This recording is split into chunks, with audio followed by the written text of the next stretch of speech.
నమస్కారం. Welcome to పొలుగురిస్ భక్తి channel. Welcome to KTV భక్తి. హనుమంతుడిపై తులసీదాస్ పాడిన అద్భుతమైన గానం హనుమాన్ చాలీసా. ఆంజనేయుని కళ్ళారా చూసిన తన్మయత్వంలో తులసీదాస్ పాడిన ఈ హనుమాన్ చాలీసాకి తెలుగులో మీకు అర్థం తెలుసా? ప్రతి పంక్తికి తెలుగులో అర్థం తెలుసుకోవాలంటే ఈ వీడియోని పూర్తిగా చూడండి. ఇంకెందుకు ఆలస్యం, వెంటనే చూసేద్దామా? చాలీసా అనే పదం చాలీస్ అనే పదం నుండి పుట్టింది. దీని అర్థం హిందీ భాషలో 40 అని, అనగా హనుమాన్ చాలీసాలో 40 శ్లోకాలు ద్విపదులుగా ఉంటాయి. హనుమాన్ చాలీసాలో ముందుగా వచ్చేదాన్ని దోహా అంటారు. దోహా శ్రీ గురు చరణ సరోజరజ నిజమరం కుర్సుదారి వర్ణౌ రఘువర విమల యశోదాయక ఫలచారి బుద్ధిహీన తనజానికే సుమిరౌ పవన కుమార బలబుద్ధి విద్యా దేహు మోహి ఉరౌ కలేశ వికార. అంటే ఏమిటంటే, శ్రీ గురుదేవుల పాద పద్మముల ధూళితో అద్దము లాంటి నా మనస్సుని శుభ్రపరచుకొని చతుర్విధ ఫలములను ఇచ్చే పవిత్రమైన శ్రీ రఘువర అంటే రామచంద్రుని కీర్తిని నేను తలిచెదను. బుద్ధిహీన శరీరమును తెలుసుకొని, ఓ పవన కుమార ఆంజనేయ, నిన్ను నేను స్మరించుచున్నాను. నాకు బలము, బుద్ధి, విద్యని ప్రసాదించి నా కష్టాలను, వికారాలను తొలగించుము. అలాగే చివర్లో వచ్చే దాన్ని కూడా దోహా అంటారు. పవన తనయ సంకటహరణ మంగళ మూరతి రూప్ రామలకన సీతా సహిత హృదయ వసవు సురభు. పవన కుమార సంకటాలని అంటే కష్టాలని తొలగించువాడా, మంగళమూర్తి స్వరూప అంటే ఓ హనుమంత, రామలక్ష్మణ సీతా సహితముగా దేవతా స్వరూపముగా నా హృదయములో నివసించుము. ఇలా హనుమాన్ చాలీసా ముందు వెనుక వచ్చే దోహాలోనే ఆయన్ని కీర్తించారు తులసీదాస్. మనం చాలీసాలోని పంక్తులని చూద్దాం. వీటిని చౌపాయి అని అంటారు.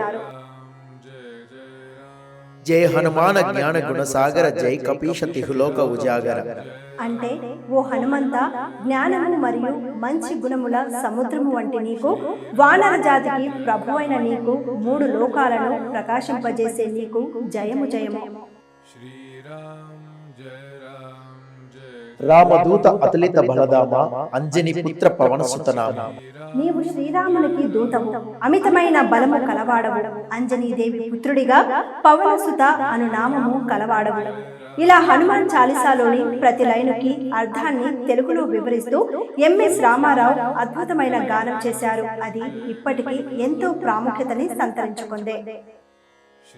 మహావీర విక్రమ బజరంగి కుమతి నివారణ సుమతికే సంగి అంటే నీవు మహావీరుడవి, పరాక్రమంతో కూడిన వజ్రము వంటి దేహము కలవాడవి, చెడుమతి గలవారిని నివారించి మంచి మతి కలవారితో కలిసి ఉండువాడవు.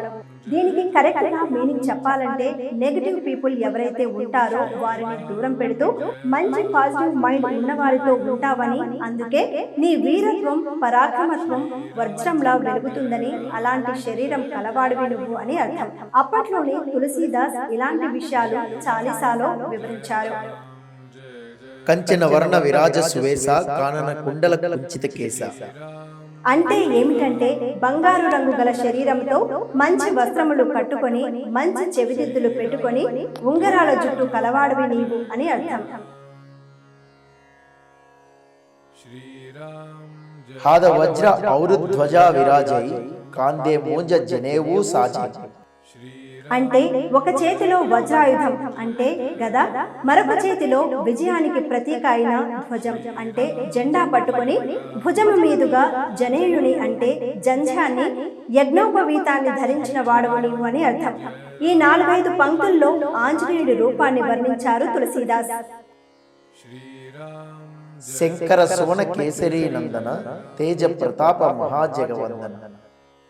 అంటే శంకరుని అవతారంగా కేసరి పుత్రుడవైన నీ తేజస్సుని, ప్రతాపముని చూసి జగములు అంటే ప్రపంచాలు వందనాలు చేశాయని అర్థం. విద్యావాన గుణి అతి చాతుర రామకాజ కరివేకో ఆతుర. అంటే విద్యావంతుడవు, మంచి గుణములు కలవాడవు, బుద్ధి చాతుర్యం కలవాడవు అయిన నీవు శ్రీరామచంద్ర కార్యము చేయటానికి ఉత్సాహంతో ఉన్నవాడవు.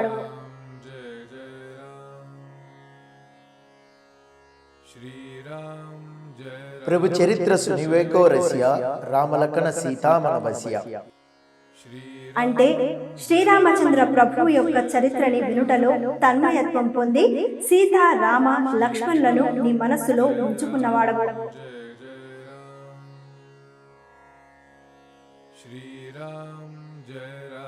సూక్ష్మ రూపధరి సిహి దికావా, వికట రూపధరి లంక జరావా. సూక్ష్మ రూపము ధరించి సీతమ్మకి కనిపించిన వాడవు, భయానక రూపము ధరించి లంకను కాల్చిన వాడవు నీవు. భీమ రూపధరి అసుర సంహారే, రామచంద్రకే కాజి సవారే. మహాబల రూపమును ధరించి రాక్షసులను సంహరించిన వాడవు, శ్రీరామచంద్రుని పనులని నెరవేర్చిన వాడవు నీవు.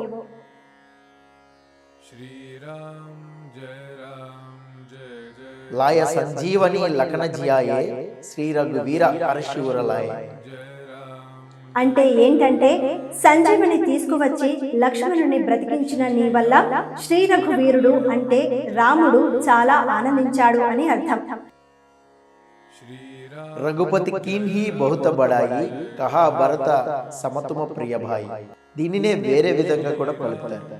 తుమ మమ ప్రియ భరత హి సమభాయి అని అంటారు. దీని అర్థం ఏమిటంటే అంత ఆనందంలో అంటే సంజీవుని తీసుకువచ్చి లక్ష్మణుడి ప్రాణాన్ని కాపాడాడు అనే ఆనందంలో ఉన్న శ్రీరాముడు నిన్ను మెచ్చుకొని తన తమ్ముడైన భరతుని వలె నీవు కూడా తనకు ఇష్టమైన వాడవని పలికెను. అంటే తన తమ్ముడి స్థానాన్ని ఇచ్చాడన్నమాట.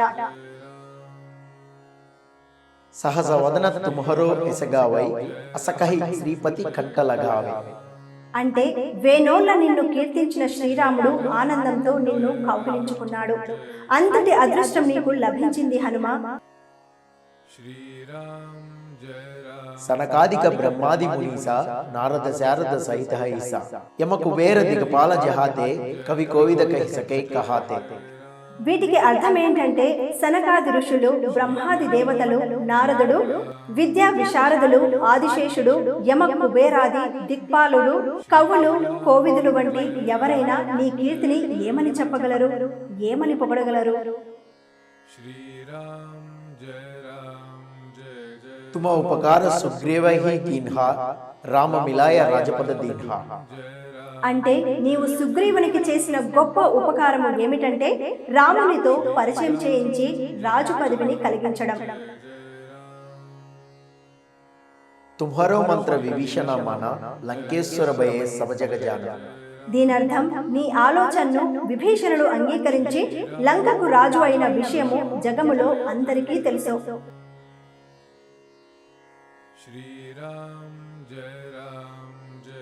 యుగ సహస్ర యోజన పరభాను, లీల్యోతాహి మధుర ఫలజాన. అంటే ఏమిటంటే యుగ సహస్ర యోజనముల దూరంలో అంటే ఎవరు అందుకోలేని దూరంలో ఉన్న సూర్యుడిని మధుర ఫలమని అనుకొని అవలీలగా నోటిలో వేసుకున్న వాడవు నీవు. ప్రభు ముద్రికా మేలి ముఖమాహి, జలది లాంగికయే అచర జన. ముందర ఉన్న పంక్తులని కలుపుతూ సూర్యుడిని నోటిలో వేసుకున్న వాడవు కదా. అలాంటిది శ్రీరామ ప్రభు ముద్రిక అంటే ఉంగరాన్ని నోట కరచి సముద్రాన్ని ఒక్క ఉదుటిన దూకావు అంటే ఆశ్చర్యమేముంది? దుర్గమ కాజ జగతికే జేతే, సుగమ అనుగ్రహ తుమ్హరే తేతే. అంటే జగములో దుర్గము వలె కష్టమైన పనులు నీ అనుగ్రహం వల్ల సుగమం అవుతాయి. ఇలా ప్రతి పంక్తికి అద్భుతమైన అర్థం ఉంటుంది హనుమాన్ చాలీసాలో. రామద్వారే తుమరఖవారే, పోతన ఆజ్ఞ బిను పైసారే. అంటే ఏంటంటే శ్రీరామ ద్వారానికి నీవు కాపలాగా ఉన్నావు. నీ అనుమతి లేకపోతే ఎవరైనా అక్కడే ఉండిపోవాలి. అంతటి భక్తి స్వరూపుడవు నీవు అని ఇక్కడ మనం అర్థం చేసుకోవాలి. సబ సుకలహై తుమ్హరీ శరణ, తుమ రక్షక కాకో డరన. అంటే నీ ఆశ్రయంలో అందరూ సుఖంగా ఉంటారు. నీవే రక్షకుడు అయితే ఇంకా మాకు భయం ఎందుకు అని అర్థం.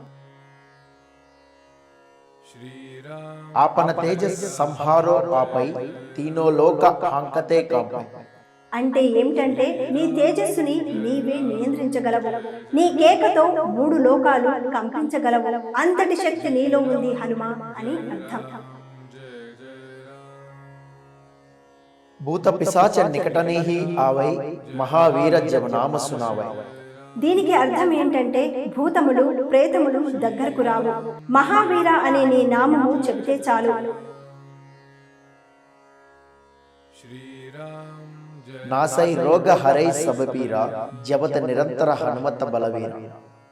దీనికి అర్థం రోగములు నశిస్తాయి, పీడలు హరించబడతాయి. ఓ హనుమంత వీర, నీ జపము వల్లే ఇది సాధ్యం అని అర్థం. సంకటసే హనుమాన చుడావై మన క్రమవచన ధ్యాన జోలావై. మనసు కర్మ వచనము చేత ధ్యానం చేస్తే ఓ హనుమంత సంకటముల నుంచి నువ్వు విముక్తి చేయగలవు.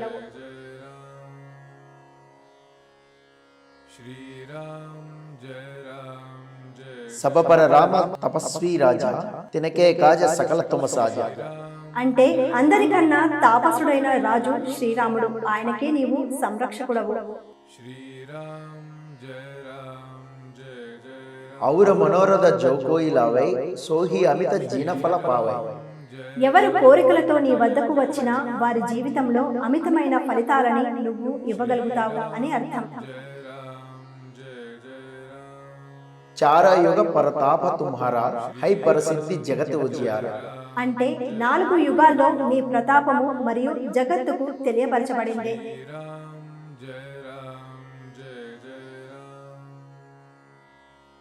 సాధు సంతకే తుమరకవారే అసుర నికందన రామదులారే. అంటే సాధువులకు సంతులకు నీవు రక్షకుడవు, అసురులను అంతం చేసిన వాడవు, రాముని ప్రేమకి పాత్రుడవు నీవు. హనుమాన్ చాలీసా పఠిస్తే భయాందోళనలు టెన్షన్లు అన్నీ కూడా తొలగిపోతాయి. అష్టసిద్ధి నవనిధికే దాత అసవర దిన్హ జానకీ మాత. దీనికి అర్థం 8 సిద్ధులు 9 నిధులు ఇవ్వగలిగిన శక్తి జానకి మాత నీకు వరంగా ఇచ్చింది హనుమ అని అర్థం. రామ రసాయన తుమ్హరే పాస సదా రహో రఘుపతికే దాస. అంటే నీ వద్ద రామ రసామృతం ఉంది, దాంతో ఎల్లప్పుడూ రఘుపతికి దాసునిగా ఉండగలవు. తుమ్హరే భజన రామకో పావై జన్మ జన్మకే దుఃఖ బిసరావై. నిన్ను భజిస్తే శ్రీరాముడు లభించి జన్మ జన్మల్లో దుఃఖముల నుంచి ముక్తుడను అవ్వగలను. అంతకాల రఘుపతి పురజాయి జహా జన్మ హరిభక్త కహాయి. దీనికి అర్థం అత్యంత కాలమున శ్రీ రఘుపతిపురమునకు వెళితే తర్వాత ఎక్కడ పుట్టినా హరిభక్తుడని కీర్తింపబడతారు. ఔర దేవత చిత్తన ధరయి హనుమత సేయి సర్వసుఖకరై. దీనికి అర్థం వేరే దేవతలను తలుచుకునే అవసరం లేదు, ఒక్క హనుమంతుడే సర్వ సుఖాలని కలిగించగలడు. సంకట హరై మిటై సబపీరా జో సుమిరై హనుమత బలవీర. కష్టాలు తొలగిపోతాయి, పీడలు చెరిగిపోతాయి.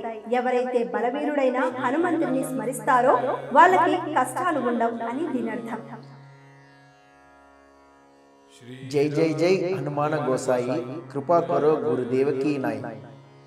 జై జై జై హనుమాన స్వామికి గురుదేవుల వలె మాపై కృపను చూపుము.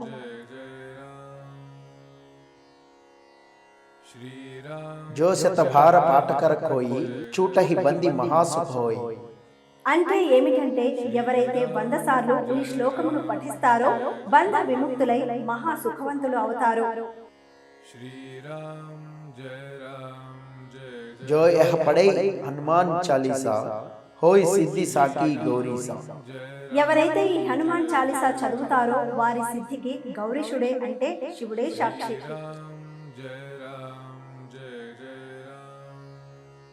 తులసీదాస సదా హరిచేరా కీజే నాద హృదయ మహడేరా. అంటే ఏంటంటే తులసీదాసు వలె నేను కూడా ఎల్లప్పుడూ హరికి అంటే హనుమకు సేవకుణ్ణి, కాబట్టి నా హృదయమును కూడా నీ నివాసునిగా చేసుకో ఓ నాథ అని అర్థం. ఇక చివర్లో కూడా దోహా ఉంటుంది. పవన తనయ సంకట హరణ మంగళ మూరతి రూప రామ లఖన సీతా సహిత హృదయ బసవ స్వరూప. దీనర్థం ఏమిటంటే పవన కుమార, సంకటములను తొలగించువాడా, మంగళమూర్తి స్వరూప ఓ హనుమంత, రామ లక్ష్మణ సీతా సహితముగా దేవతా స్వరూపముగా నా హృదయమునందు నివసించుము అని అర్థం.